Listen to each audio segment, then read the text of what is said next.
Good morning Telangana. నేను సంగప్ప. పత్రికల్లో వచ్చిన ముఖ్యమైన వార్తలు చూసినట్టయితే నిన్న కాంగ్రెస్ పార్టీ అధ్యక్షురాలిగా సిడబ్ల్యూసి మరోసారి సోనియా గాంధీని 1 year పాటు పొడిగించింది. నిజానికి చాలామంది యువ కాంగ్రెస్ నాయకులందరూ కూడా రాహుల్ గాంధీ ఈసారి అధ్యక్ష పదవి చేపడతారనుకున్నారు, కానీ మళ్ళీ ఆయన తీసుకోలేదు. సోనియా గాంధీ ఉన్నారు. అయితే ఒక కీలకమైనటువంటి మార్పు ఏంటంటే, డెవలప్మెంట్ ఏంటంటే, ఆ పార్టీలో 50% పార్టీ పదవులను కూడా రిజర్వేషన్ ప్రకారం ఇవ్వాలని చెప్పారు. నిజానికి ఇంతకుముందు 20% ఉండింది, ఇప్పుడు 50% చేశారు. మొత్తం పదవులను కూడా 50% వరకు రిజర్వేషన్ ప్రకారం ఇవ్వాలన్నది వాళ్ళ నిర్ణయం నిన్న సిడబ్ల్యూసీ. దానికి సంబంధించిన వార్త కూడా ప్రధానంగా ఉంది. అదే సమయంలో సోనియా గాంధీ మోడీపై ఫైర్ అయ్యారు. మోడీ అన్ని కూడా గాలి మాటలు చెప్తున్నాడు అని చెప్పి ఆరోపించారు. తర్వాత మన్మోహన్ సింగ్ ప్రధానిగా ఉన్నప్పుడు ఆయన అవహేళన చేసినటువంటి మోడీ ఇప్పుడు పాకిస్తాన్ విషయాన్ని తలబడుతున్నారని చెప్పారు. తర్వాత ఆర్ఎస్ఎస్ పార్టీని అంటే మోడీని మొత్తం డైరెక్ట్ చేస్తుంది, ఆర్ఎస్ఎస్ చెప్పినట్టే నడుచుకుంటున్నాడని చెప్పి సోనియా అన్నారు. అది ప్రధాన వార్త. ఇక రెండో వార్త చూసినట్టయితే మన రాష్ట్రం విషయానికి వస్తే సీఎం కేసీఆర్ చైనాలో ఉన్నారు. నిన్న చైనా పారిశ్రామికవేత్తలతో కలిశారు. నిన్న లియో గ్రూప్ 1000 కోట్ల పెట్టుబడి తెలంగాణలో పెడతా అని చెప్పి ప్రకటించింది. దానికి సంబంధించిన వార్త ఉంది. మరికొంతమందిని ఆయన భేటీ అవుతారు. ఆ వార్త కూడా ప్రధానంగా ఉంది.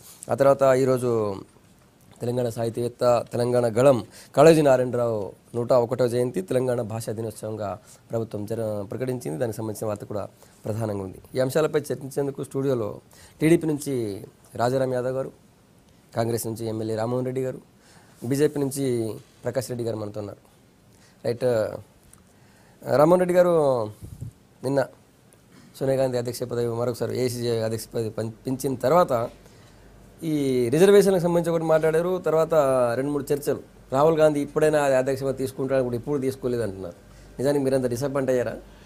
అట్లాంటిది ఏం లేదు. ఎందుకంటే సోనియా గాంధీ గారు మనకు తెలంగాణ రాష్ట్రం ఇచ్చింది. అన్నిటికంటే ముఖ్యం, ఎన్నో ఏళ్ళుగా మనం పోరాడుతున్నాం ఇక్కడ తెలంగాణ రాష్ట్రం కావాలని. అలాంటిది తెలంగాణ రాష్ట్రం ఇచ్చింది సోనియా గాంధీ గారు అంటే అందరూ కూడా మాకందరికీ అత్యంత ఇష్టం. అదేవిధంగా సామాజికంగా మీరు రాహుల్ గాంధీ కూడా పగ్గాలు చేపట్టాలంటున్నారు కదా. రాహుల్ గాంధీ గారు ఉపాధ్యక్షుడిగా ఉన్నా సరే కూడా అతని రోల్ చాలా బాగా ప్లే చేస్తున్నాడు. మాకందరూ కూడా తనే ఆదర్శం. తను రాహుల్ గాంధీ గారు ఏ విధంగా అయితే పార్లమెంట్లో తక్కువ సంఖ్యాబలం ఉన్నప్పటికీ రైతుల పక్షాన ఏదైతే పోరాటం చేసి మొత్తం పార్లమెంట్నే స్టాల్ చేసే పరిస్థితి అయితే ఉందో దాన్ని ఆదర్శంగా తీసుకొని మేము పనిచేస్తున్నాం. మొన్న జిల్లా పరిషత్ లోపల ప్రాణిత చెవెళ్ళ పాత డిజైన్ ప్రకారం కొనసాగించాలని చెప్పి నేను ఒక్కడిని ఎమ్మెల్యేని మొత్తం జిల్లా పరిషత్నే స్టాల్ చేసేసి తీర్మానం చేయాలని చెప్పి ఒత్తిడి తీసుకోవడం జరిగింది. కాబట్టి సంఖ్యాబలం కాదు, మన సబ్జెక్టు, మన రైతుల యొక్క సమస్యలు ఇవే ముఖ్యమైన విధంగా మేము రాహుల్ గాంధీ గారిని ఆదర్శంగా తీసుకొని పనిచేస్తున్నాం. నైట్గా 50% రిజర్వేషన్ ఎంత సాధ్యమవుతుందా? అది కూడా ఇప్పుడు జ్ఞాపకం వచ్చింది, ఎప్పుడో చేయాల్సింది. మరి ముఖ్యంగా అంటే మనం చూస్తున్నాం సమాజం లోపల కొన్ని పరిస్థితుల లోపల కొన్ని విషయాల లోపల ఇంకా కూడా వెనుకబాటుతనం అనేది పోలేదు ఎక్కడికి వెళ్ళినా సరే అన్న విషయం మనం చూస్తున్నాం. సో కాబట్టి కొన్ని అంశాలు ప్రాధాన్యత సంతరించుకుంటాయి. అలాంటి సందర్భంలో ఇప్పుడు కూడా మనకు ఈరోజు అవసరం అన్నది కాంగ్రెస్ పార్టీ గుర్తించింది. ఎస్సీ ఎస్టీ వెనుకబడిన తరగతుల సామాజిక వర్గాలను కూడా ముందుకు తీసుకురావాలి. ఎందుకంటే ఎన్నో ఏళ్ల నుంచి వాళ్ళు మేము కూడా అధికారంలో భాగస్వామ్యం కావాలి అన్న భావన వాళ్ళ మనసుల్లో ఉంది. కాబట్టి తప్పకుండా ఇలాంటి నిర్ణయం తీసుకోవడాన్ని మేము హర్షిస్తున్నాం. రైట్, బీజేపీ ఎట్లా చూస్తుంది ప్రకాష్ రెడ్డి గారు? నేను కొత్త వార్త అయితే ఏం కాదు. సోనియా గాంధీ అధ్యక్షుడు కావడం అనేది చాలా రొటీన్గా జరిగేటువంటి కార్యక్రమం. యాక్చువల్గా ఎలక్షన్ కమిషన్ నవంబర్ లోపల వాళ్ళకి ఎన్నికలు పెట్టాలని తాకీదు ఇచ్చింది. వాళ్ళకి అందరికీ అన్ని పొలిటికల్ పార్టీస్కి ఇచ్చింది, వాళ్ళకి కూడా ఇచ్చింది నోటీసు. అందుకోసమనే వాళ్ళు ఎన్నికలు నిర్వహించలేక తప్పించుకున్నారు. మేము ఎన్నికలు నిర్వహిస్తున్నాం. ఈ దేశంలో గత 50 సంవత్సరాలుగా మా రాజ్యాంగం ప్రకారం 3 సంవత్సరాలకు ఒకసారి లేదా 2 సంవత్సరాలకు ఒకసారి ఎన్నికలు నిర్వహిస్తున్నటువంటి ఏకైక జాతీయ పార్టీ ఈరోజు జాతీయ పార్టీ కమ్యూనిస్టులు కూడా ఇంచుమించుగా నిర్వహిస్తున్నారు. మేము తప్ప ప్రాబ్లీ ఏ రాజకీయ పార్టీ కూడా, మీరు ఏ పార్టీ అని తీయండి, బీఎస్పీ, ఎస్పీ, మాయావతి, ఇంకొక పార్టీ లాలూ ప్రసాద్ యాదవ్ కానీ, తెలుగుదేశం కానీ, కాంగ్రెస్ కానీ, ఏ పార్టీ అయినా కూడా అధ్యక్షులు మారరు. But only the party BJP ఈరోజు జాతీయ స్థాయిలో అధ్యక్షుడు మారుతారు. స్థానికంగా మండలాల నుంచి కేంద్రం దాకా ఎన్నికలు కూడా జరుగుతాయి. ఇది ఆశ్చర్యంగా ఎన్నికలు కూడా జరిగినాయి.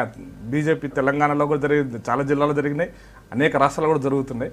ఈ వ్యవస్థ అంతా కూడా మేము వచ్చే డిసెంబర్లో పాటు కంప్లీట్ చేస్తున్నాం as per election commission instructions. మేము ఖచ్చితంగా this is the only political party democratic ఈరోజు పనిచేస్తున్న పార్టీ. కాబట్టి సోనియా గాంధీ మళ్ళీ అధ్యక్షురాలు అయిందా, రాహుల్ గాంధీ అధ్యక్షుడు అయ్యాడు, ఇదని చాలా చిన్న విషయాలు. అధ్యక్షుడు సోనియా గాంధీ అయినా, రాహుల్ గాంధీ అయినా, నెహ్రూ గాంధీ కుటుంబమే కాబట్టి దాన్ని పెద్ద వింత చూడాల్సిన అవసరం లేదు. అది కొత్త వార్త కూడా ఏం కాదని నా అభిప్రాయం అండి. ఖచ్చితంగా పార్టీ పదవిలో 50% వాళ్ళు ఇవ్వడానికి రెడీ అయ్యారు. మేము రిజర్వేషన్ ప్రకారం భారతీయ జనతా పార్టీ గత 10 సంవత్సరాల నుంచి 12 సంవత్సరాల మీ నుంచి పాటలు ఇప్పుడు ఖచ్చితంగా ఎస్సీ ఎస్టీ బీసీలను ఖచ్చితంగా మేము 20% ఇవ్వాలి, మహిళలకు 30% ఇవ్వాలి. అది ఎప్పటి నుంచి అమలు చేస్తున్నాం. ఈరోజు ఖచ్చితంగా మా పదవులలో 30% మహిళలు ఉంటారు. ఎగ్జిక్యూటివ్ నుంచి మొదలు పెడితే ఆఫీస్ బేరర్స్ వరకు ఖచ్చితంగా ఎస్సీ ఎస్టీలు ఖచ్చితంగా మా టీంలో అంటే మేము 22 మంది మా టీం ఇక్కడ తెలంగాణ అయితే ఖచ్చితంగా 3 ఎస్సీ ఎస్సీలు ఉండి తీరాల్సిందే. ఇంకా మాకు మార్పు లేదు. అట్లీస్ట్ మినిమం అది అంతకంటే పైన ఎంత ఉంటారు అనేది 1-2 పోస్టులు అటు ఇటు ఖచ్చితంగా 3 ఉండి తీరాల్సిందే. ఇది మాది ఎప్పటి నుంచో గత అనేక దశాబ్దాల నుంచి నడుస్తున్నటువంటిది. ఇలా కొత్తగా చేయాల్సిన అవసరం కూడా లేదు. మేము ఎప్పుడో దాన్ని అమలు చేస్తూనే ఉన్నాం కాబట్టి మరి దాని వింత కూడా ఏం చూడటం లేదు వాళ్ళు. రాజారామ గారు, సంస్థాగత నిర్మాణంలో తెలుగుదేశం పార్టీ భారతదేశంలోనే ఒక ఆదర్శమైనటువంటి పార్టీగా ఉన్నది. ఎందుకంటే చంద్రబాబు నాయుడు గారు గత 20 సంవత్సరాల నుంచి కంటిన్యూగా సంస్థాగత నిర్మాణము వామపక్ష పార్టీలకు ధీటుగా ఒక అంటే అధికార పార్టీలు జనరల్గా గాలి కొదిసిన పరిస్థితి ఇప్పుడు వాళ్ళు కాంగ్రెస్ పార్టీ దృష్టి పెట్టిన పరిస్థితి. కానీ తెలుగుదేశం పార్టీ 2 సంవత్సరాలకు ఒకసారి సభ్యత్వం నమోదు మీరు మొన్న చూసారు ఎంత పెద్ద ఎత్తున డ్రైవ్ చేసి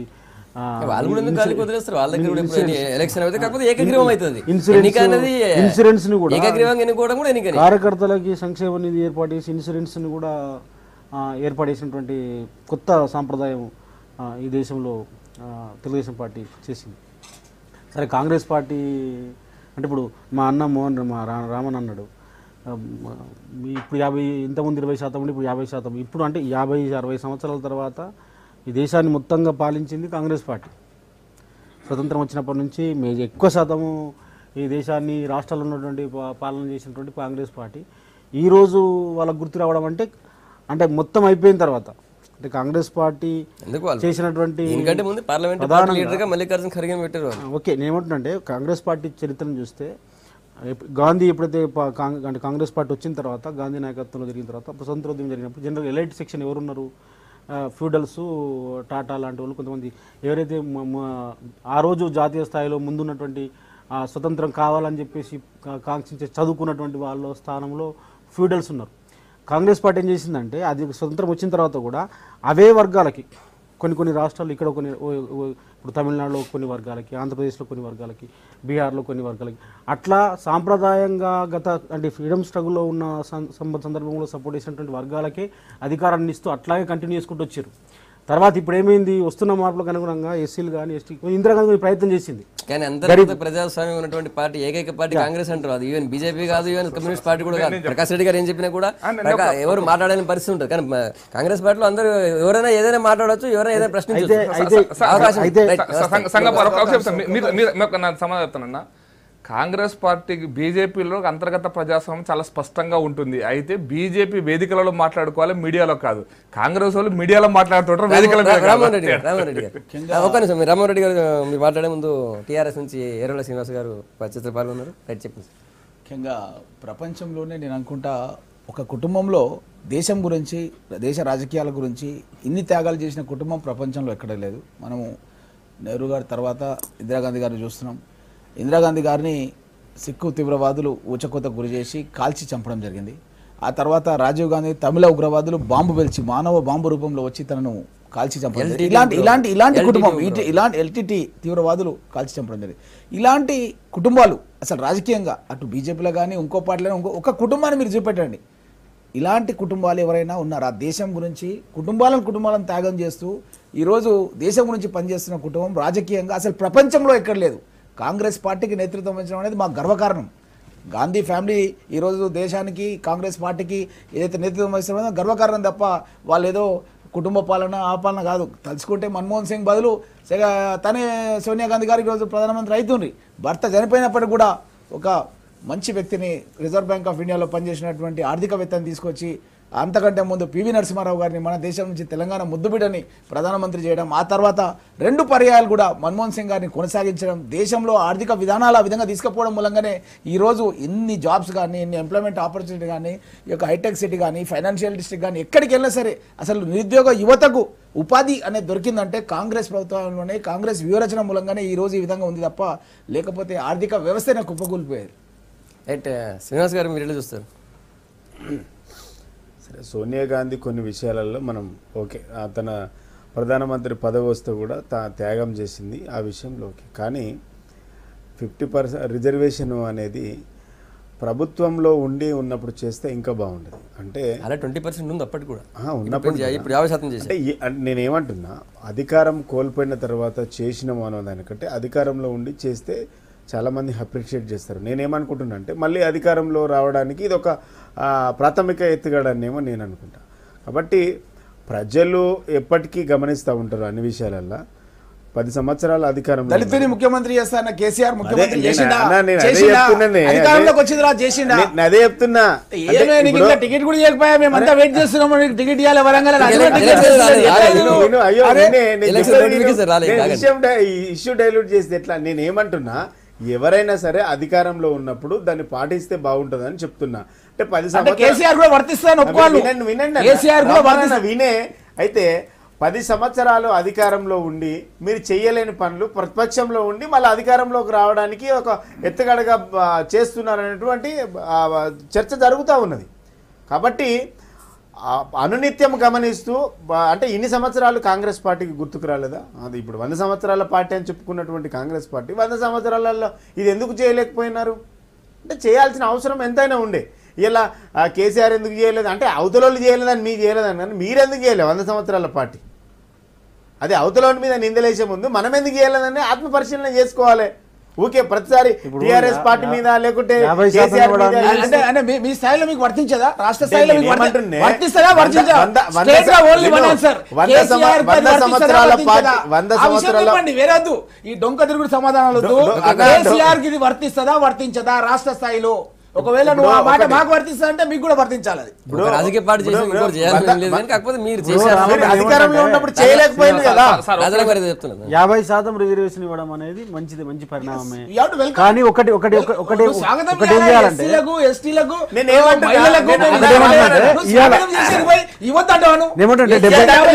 ఏమంటే అన్న వినే ఇయ్యొద్దని అంటలేను. ఈ ఇచ్చేదేందో 10 సంవత్సరాల అధికారంలో ఉన్నారు. చిన్నాన్ని స్వాగతించు ఫస్ట్. ఏమంటే ఇప్పుడు ఇయ్యాల మీకు పవర్ లేనప్పుడు ఇస్తే ఎవరికి లాభం? శ్రీనివాస్ గారు అనేది ఏంటంటే అలా విను, గతంలో 60-70 సంవత్సరాల పాలన విను, స్ట్రాటజీగా 2019 ఎన్నికల కోసం స్ట్రాటజీగా ప్రకటించిండ్రు. అది 10 సంవత్సరాలు ఎందుకు చేయలే? ఒక్క నిమిషం. 2 సీట్లు ఉన్న బీజేపీ ఈ రోజు అధికారంలోకి వచ్చింది.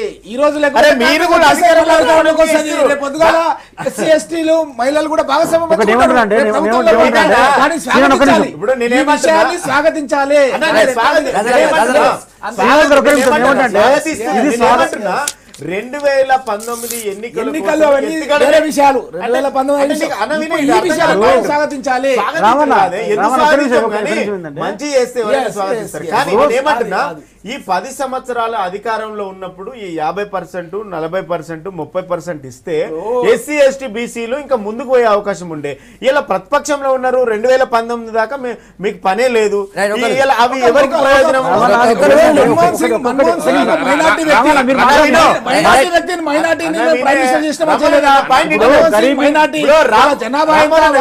ఇప్పుడు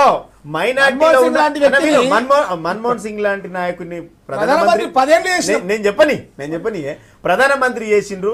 సోనియా గాంధీ లాంటి నాయకురాలు పదవిని గడ్డిపోస వల్ల వదిలేసింది. దీంట్లో ఎక్కడ కూడా వేరే అసలు రిజర్వేషన్ అది ఎప్పుడు అవలంబించినమంటున్నారు. మన్మోహన్ సింగ్ లాంటి మైనారిటీని ప్రధానమంత్రి పదవి పెట్టినమంటున్నారు. ఇప్పుడు విషయం అంటే మీరు 100 సంవత్సరాల కాంగ్రెస్ చరిత్రలో మనము 100 సంవత్సరాల గాంధీ త్యాగం చేసిన దేశానికి. ఇందిరమ్మ త్యాగం చేసింది, నెహ్రూ గారు త్యాగం చేసిండు, రాజీవ్ గాంధీ త్యాగం చేశారు, సోనియా గాంధీ త్యాగం చేశారు. ఎవ్వరు కాదనట్లేదు. రేపు రాహుల్ గాంధీ త్యాగం చేస్తారు. కుటుంబ త్యాగాల గణిత చరిత్ర కాంగ్రెస్ పార్టీది, గాంధీ నెహ్రూ కుటుంబాన్ని. కానీ సమస్య ఏంది? ఇవాళ మనకు స్వతంత్రం వచ్చి దాదాపుగా 67-68 సంవత్సరాలు, అంటే 70 సంవత్సరాలు అయిపోయింది. 70 సంవత్సరాలు మెజార్టీ ఎవరు పాలించారు? కాంగ్రెస్ పార్టీ పాలించింది కదా. కాంగ్రెస్ పార్టీ పాలించినప్పుడు ఈ సమస్యలన్నిటికీ పరిష్కారం చూపించలేదు ఏ పార్టీ? మీరు భారతీయ జనతా పార్టీనో టీడీపీనో కారణం కాదు. ఒక్క నిమిషం. అంటే ఈ 70 సంవత్సరాల చరిత్రలో 90% మీరే పాలించారు ఈ దేశాన్ని. దళితులు అట్లే ఉన్నారు, అంతరాంతరం అట్లే ఉన్నది, ముస్లింలు అట్లే ఉన్నారు, బలహీన వర్గాలు అట్లే ఉన్నారు, ట్రైబల్స్ అట్లే ఉన్నారు, ఈ దేశంలో పేదరికం అట్లే ఉంది, రైతులు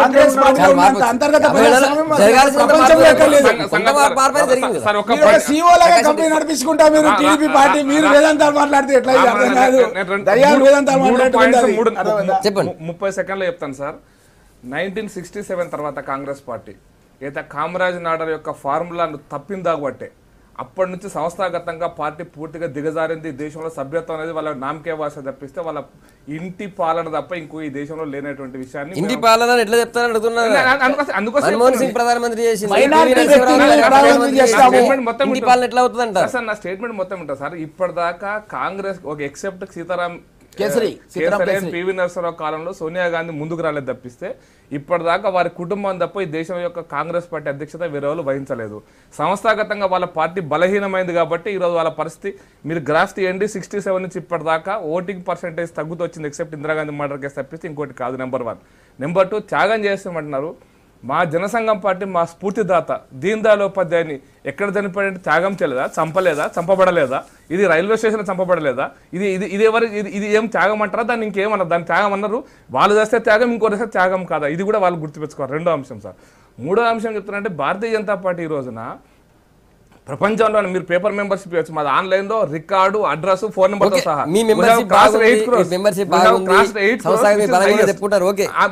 అయితే భారతీయ జనతా పార్టీ యొక్క స్ట్రెంత్ కూడా అదే సార్. 2 సీట్లు ఫ్యామిలీకి అవకాశం వచ్చినా సొంతంగా సోనియా గాంధీకి అవకాశం తీసుకోలేదు, వేరే వాళ్ళకి ఇచ్చినామంటారు. కుటుంబ పాలన ఎట్లా అంటారు వాళ్ళు అంటారు. మీకు చెప్తాను, సోనియా గాంధీకి అవకాశం వచ్చినా తీసుకోలేదని ఆ 2 రోజుల యొక్క మొత్తం ట్విస్ట్ అంతా కూడా దేశంలో పేపర్లు చూసినాయి, పత్రికలు సంవత్సరాలు ప్రధానం చేస్తే మీరు మాట్లాడకపోతే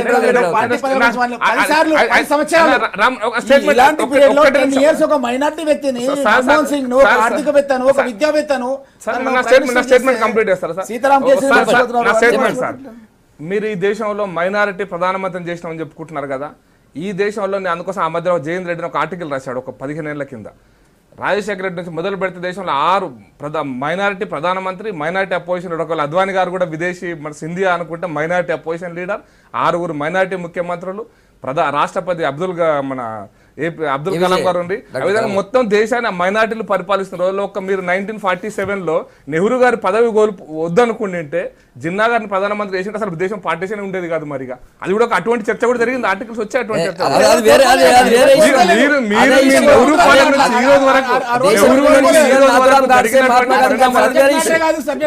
చరిత్ర చూడాలి. నెహ్రూ నుంచి ఈ రోజు వరకు కోరుకున్నారా జిన్నా ప్రధానమంత్రి కావాలని? మన అందరు ఎక్కువ మంది నెహ్రూ కావాలని నెహ్రూ ఎన్నికలు జరగలేదు. పార్టీషన్ అంటే మీ చరిత్ర నేను రాసిన నేను చెప్తాను, అభిప్రాయం కాదు, ఆర్టికల్ కూడా వచ్చింది. కాబట్టి సబ్జెక్ట్ వైజ్ గా స్వాగతించాలి మనం. ఎస్సీలు, ఎస్టీలు, మహిళలు ఈ రోజు రాజకీయాలకు రావాలని చెప్పి కోరుకుంటున్నారు. అది ఆ అంశాన్ని మనం స్వాగతించాల్సిన అవసరం ఉంది. దాని గురించి మీరు చెప్పండి. మీరు స్వాగతిస్తారా, మీరు అపోజ్ చేస్తారా, ఆ విషయం చెప్పండి. మీరు త్యాగం అనేటువంటి పదానికి చెప్తే మా దీన్ దయాళ్ ఉపాధ్యాయ గారిని కూడా చంపేశారు, చనిపోయినాడు. అది ఆయన అధ్యక్షుడిగా, జనసంఘం పార్టీ అధ్యక్షుడిగా చంపబడ్డాడు. అది త్యాగం అనరా? రాజీవ్ గాంధీ విద్యుత్ సమీకరణ సంస్థ ఉంది ఒకటి, ఆ సంస్థ పేరు తీసేసి దీన్ దయాళ్ పెట్టిండ్రు. రాజీవ్ గాంధీ కంటే పెద్దోడా అండి దీన్ దయాళ్? ఎట్లా ప్రధానమంత్రి వ్యక్తి ఎల్టీటీ బాంబు మహిళలు పేల్చడంతో చచ్చిపోతే ఆయన పేరు మీద ఉన్న పథకాన్ని తీసేసి మీరు ఏ ప్రధానైనా గౌరవించాలి. దేశానికి ప్రధానిగా చేసి ప్రధానిగా చేయడం మూలంగా చనిపోయిండు. అలాంటి వ్యక్తి పేరు తీసి మీరు దీన్ దయాళ్ శ్యామప్రసాద్ ముఖర్జీ సార్, శ్యామప్రసాద్ ముఖర్జీ ఒక పార్లమెంట్ మెంబర్ గా, రాజ్యాంగ డ్రాఫ్టింగ్ కమిటీ మెంబర్ గా, నెహ్రూ మొదటి కేబినెట్ లో మంత్రిగా కాశ్మీర్ లో బలిదానం చేయబడలేదు సార్.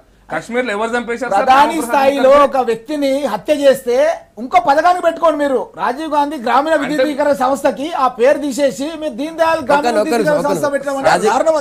ప్రభుత్వాలు మారినప్పుడు వాళ్ళ ప్రధానమంత్రి స్థాయిలో ఉన్న వాళ్ళ పేర్లు మార్చొద్దు.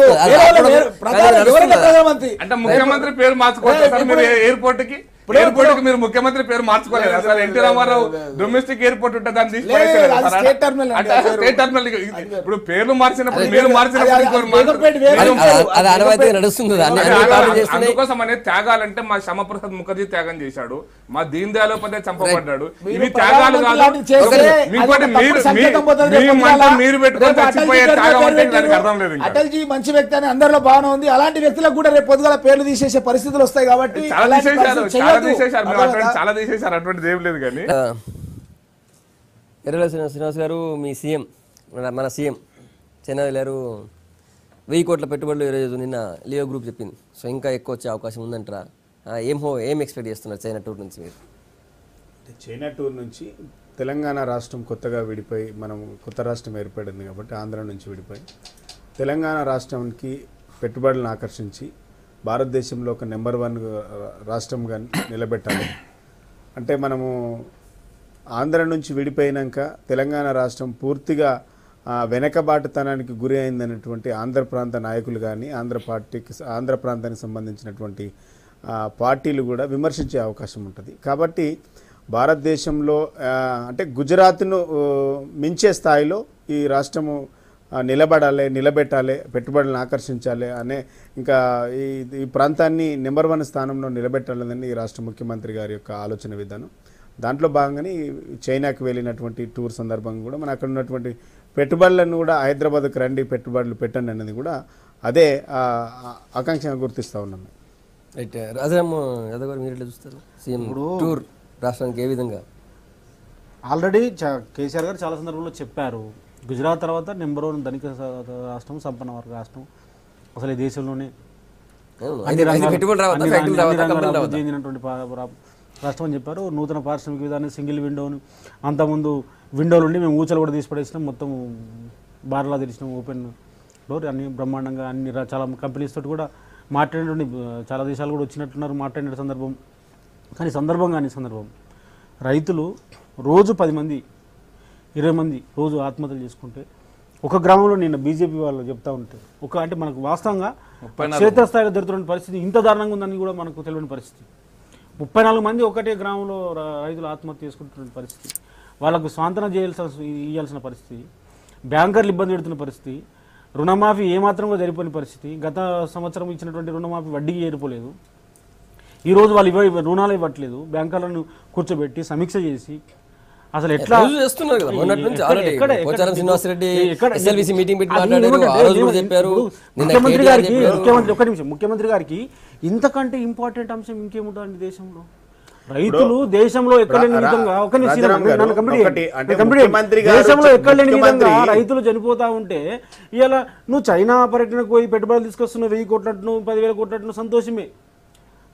ఎగ్జిబిషన్ కోసం పోయినరా, చైనా అందాల వీక్షణ కోసం పోయినరా? ఇక్కడనే ఆల్రెడీ మనం పాపం ఆయన వారం రోజులకు ఒకసారి ఫామ్ హౌస్కి పోతాడు, అది అప్పటికే బ్రహ్మాండంగా సెక్రటరీకి రాడు, పరిపాలన స్తంభించిపోయినటువంటి పరిస్థితి. మళ్ళీ ఇది వదిలేసి ఇలా చైనాకు పోతే రైతులు ఏం కావాలి? ఇప్పుడు ముఖ్యమంత్రి వినండి వైసం ముఖ్యమంత్రి గారు అన్ని విషయాలలో సమీక్ష చేసిండు. ఇప్పుడు 2వ దఫ రుణమాఫీకి సంబంధించి కూడా మేము అమౌంట్ రిలీజ్ చేసినటువంటి పరిస్థితి ఉన్నది. కానీ అకాల వర్షాలు లేకపోవడం వల్ల, లేకుంటే కరువు తాండవించడం వల్ల ఇప్పుడు మరణాలకు అనేక కారణాలు ఉన్నాయి, ప్రభుత్వ కారణం కాదు. కానీ గత ప్రభుత్వాలు చేయని దానికంటే ఈ రాష్ట్ర ప్రభుత్వం చాలా భిన్నంగా చేస్తాం. ఎందుకంటే రైతులకు భరోసా ఇచ్చేటువంటి కార్యక్రమం, రైతులను కూర్చోబెట్టి ఎక్స్ప్లెయిన్ ఇచ్చేటువంటి పరిస్థితి, రైతు కుటుంబాలు ఎవరైతే చనిపోయినరో వాళ్ళకి ఎక్స్గ్రేషియాతో పాటు వాళ్ళ కుటుంబాలను ఆదుకోవడానికి ఆ కుటుంబంలో ఉద్యోగము, 3 ఎకరాల భూమి, వాళ్ళకి ఆ కుటుంబానికి పెన్షన్, ఎవరైనా చదువుకున్న వాళ్ళు ఉంటే వాళ్ళ పిల్లల్ని అసలు గతంలో ఒక రాష్ట్ర ప్రభుత్వం గతంలో ఈ పార్టీ కానీ ఆ పార్టీ కానీ తెలుగుదేశం కాంగ్రెస్ పార్టీ చాలా సంవత్సరాలు 50 సంవత్సరాల మొత్తం పరిపాలించిన వాళ్ళే. అయితే ఏ ఒక్క ప్రభుత్వం అన్న కనీసం వాళ్ళని పట్టించుకున్నటువంటి ఆలోచన విధానంలో ప్రతిదాని ముఖ్యమంత్రి ఫస్ట్ మన రాష్ట్రంలో పరిస్థితులు చక్కదిద్ది రైతాంగం సంతోషంగా ఉన్న టైంలో ఆయన ఎక్కడికి వెళ్ళి ఏం చేసినా కూడా పర్లేదు. ఇక్కడ ఎట్లా ఉందంటే పరిస్థితి, రోజు 5-6 మంది 7-8 మంది రైతులు చనిపోతున్నారు రోజు. మా రంగారెడ్డి జిల్లాలోనే ఒక 50 మంది రైతులు చెట్లకు ఉరేసుకొని చచ్చిపోతున్నారు. నేను మా సిఎల్పి నుంచి ఎమ్మెల్యేలందరినీ మీడియా మిత్రులను తీసుకొని పోయినా, గిరిజనులు ఎస్టీలు రాములు నాయక్ అంటే ఆయన బర్రెగట్టే తారు యాప చెట్టుకు వేసుకొని ఊరేసుకొని చనిపోయాడు. ఇంత ఘోరమైన పరిస్థితులు ఉంటే కనీసం అడ్రస్ చేయడం లేదు. ఈ విధంగా రైతులు చనిపోతున్నారు కాబట్టి ఈ రైతులకు ఏ విధంగా ఊరట కల్పించాలి, ఈ రైతులను ఏ విధంగా గట్టెక్కించాలి అన్న ఒక్క ప్లాన్ గానీ ఒక ఐడియా గానీ పక్క రాష్ట్రం 5 లక్షల రూపాయలు ఎక్స్గ్రేస్ చేస్తున్నారు. రైతు ఆత్మహత్యల గురించి మాట్లాడే హక్కు నీకు లేదు. 5 లక్షల రూపాయలు ఆంధ్రప్రదేశ్ ప్రభుత్వం ఇస్తుంది, నువ్వు కావాలంటే కనుక్కో. నువ్వు ఇక్కడ 1,50,000 రాజశేఖర రెడ్డి గారు గతంలో ఎప్పుడో వెనకడికి పెట్టిన జీవో నువ్వు ఇంప్లిమెంట్ చేస్తున్నావు. అది కూడా చాలా టైం పడుతుంది. ఆ డబ్బు రావాలంటే కూడా రైతు కుటుంబాలు ఈ రోజు అనాథలు అయిపోతున్నారు. భార్య భర్తలు మా దగ్గర పెద్ద ముంతాలు గ్రామం లోపల ఆత్మహత్య చేస్తూ చచ్చిపోతే ఆ పిల్లల్ని తీసుకుపోయి ఆర్డీఓ సమక్షంలో తీసుకుపోయి నేను హాస్టల్లో జరిపించిన. కనీసం మీ యొక్క టీఆర్ఎస్ మంత్రులు కానీ టీఆర్ఎస్ ఎమ్మెల్యేలు కానీ ఎక్కడికైనా రైతు చనిపోతే పోయి పరామర్శించే దాఖలు లేదు. ఎన్నికలకు ముందు ₹1,00,000 రుణమాఫీ చేస్తారని చెప్పి హామీ ఇచ్చి వాయిదాల పద్ధతిలో మీరు ఇస్తున్నారు. అది కూడా ఎట్లా 20% అన్నారు, మళ్ళీ 20% పోయి 12.5% అవుతుంది. రైతు మనోభావాలు దెబ్బతింటున్నాయి. ఈ ప్రభుత్వం రైతులను పట్టించుకుంటలేదని చెప్పి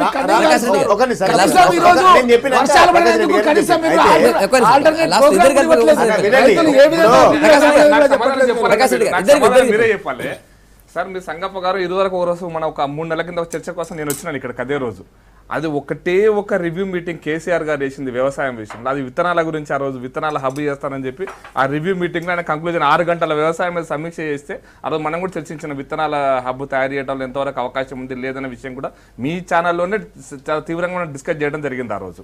అది తప్పిస్తే ఇప్పటిదాకా కేసీఆర్ గారు నాకు తెలిసి వ్యవసాయం మీద ఒక్క రోజు కూడా, మీరు రికార్డు ఉంటే శ్రీనివాస్ గారు చెప్పండి పలానా రోజు చేశాడు, ఒక్క రోజు కూడా సమీక్ష నిర్వహించలేదు ఇప్పటి వరకు. This on record I'm telling you. Number 1.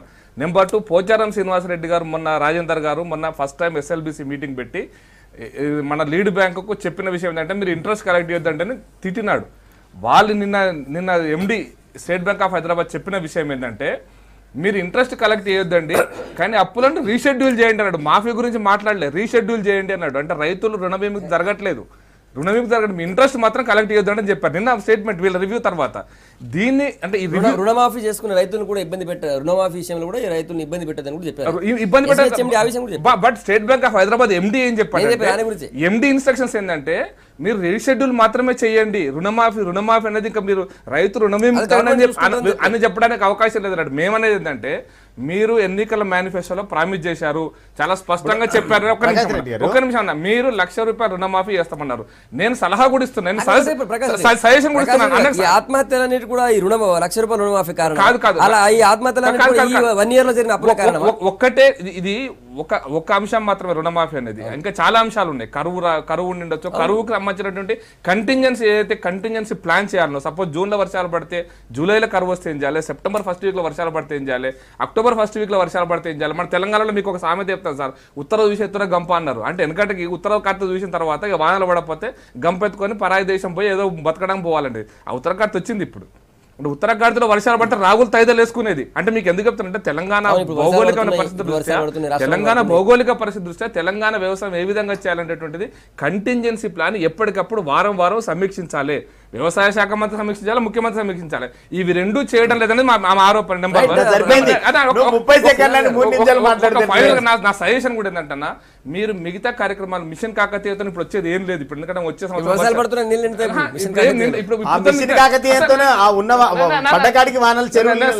సలహా మాత్రం ఇప్పుడు మీ బడ్జెట్ ఏదన్నా ఉంటే అర్జెంట్ గా మీరు ఏదైతే మొత్తం రైతులకు ఏదైతే రుణం ఉందో అది మొత్తం కట్టించేసి అంటే నెక్స్ట్ ఇయర్ రెవెన్యూ వచ్చినప్పుడు దాన్ని అడ్జస్ట్మెంట్ చేసుకుంటారు. ఇది నా సలహా మాత్రం. ఓకే, ముఖ్యమంత్రి గారు చాలా సందర్భాలలో రైతులను ఎవరు కూడా ప్రెజరైజ్ చేసి డబ్బులు వసూలు చేయొద్దని చెప్పిన మాట మనం గుర్తుపెట్టుకోవాలి. రెండోది అయినా బ్యాంకుల్లో ఇప్పుడు బ్యాంకుల్లో చేసేటువంటి పని చేస్తాయి. అయినా ప్రభుత్వం నుంచి భరోసా ఇస్తా ఉన్నాము, మంత్రులుగా చెప్తా ఉన్నారు, అధికారులు కూడా రైతులను ఇబ్బంది పెట్టొద్దని చెప్తా ఉన్నాం. ఒక్కసారి ముఖ్యమంత్రి గారు రివ్యూ చేసిన తర్వాత అంటే దాన్ని మళ్ళీ కొంచెం కాలం తర్వాత దాని మంత్రులు దానికి సంబంధించిన ఉపసంఘం కమిటీ దాని అధికారులు దాన్ని రివ్యూ చేస్తూ ఉంటాడు. అంటే ప్రతిసారి ఒకటే డిపార్ట్మెంట్ మీద ఒకే శాఖ మీద ఒక రాష్ట్ర ముఖ్యమంత్రి 10 సార్లు రివ్యూ చేయలేడు. అయితే దాన్ని తర్వాత కాలంలో చేస్తూ ఉంటారు. అంటే పరిణామాలు ఏమైనా తెలుసుకునేటువంటి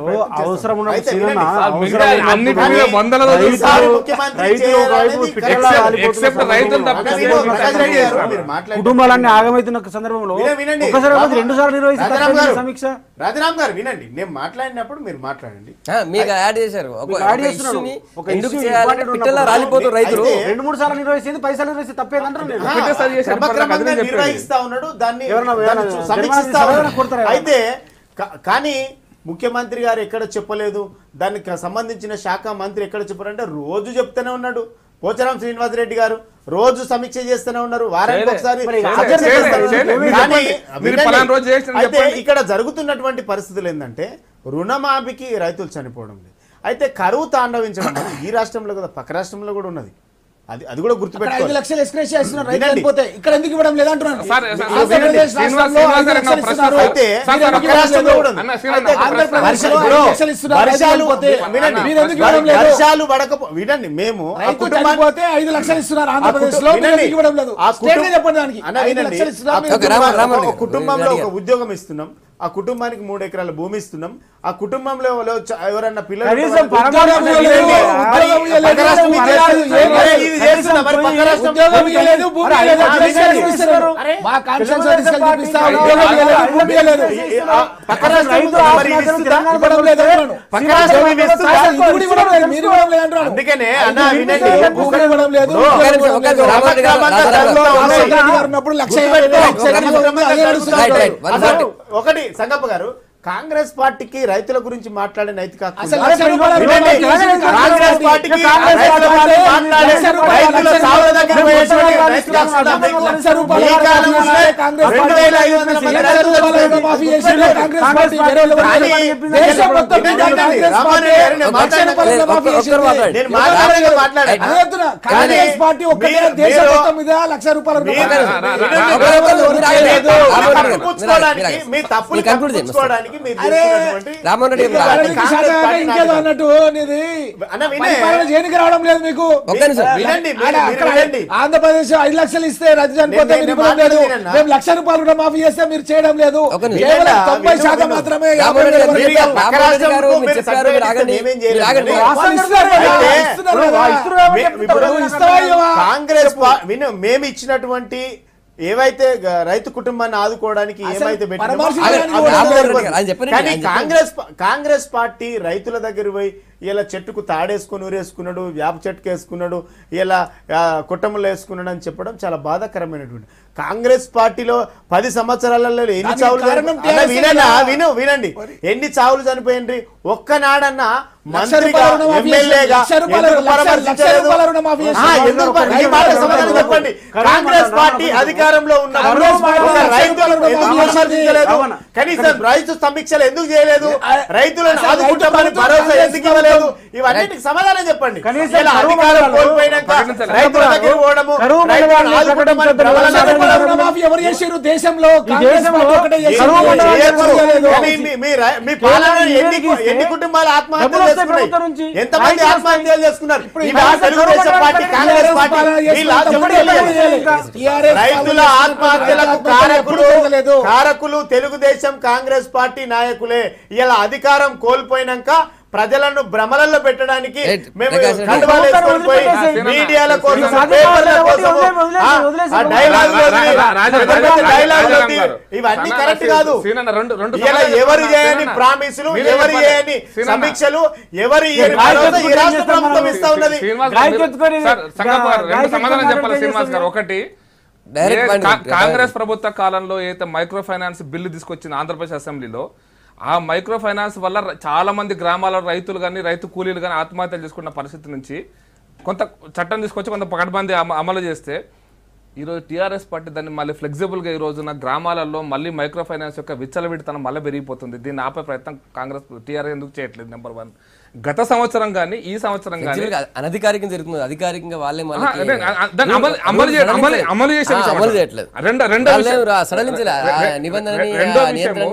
కేంద్రం నుంచి అయితే సహకారం రావాలనో, మీరు కరువు మండలాలు ప్రకటించకపోవడానికి కారణం ఏంటో ప్రజలకు చెప్పాలి. సీఎం మాట్లాడారు.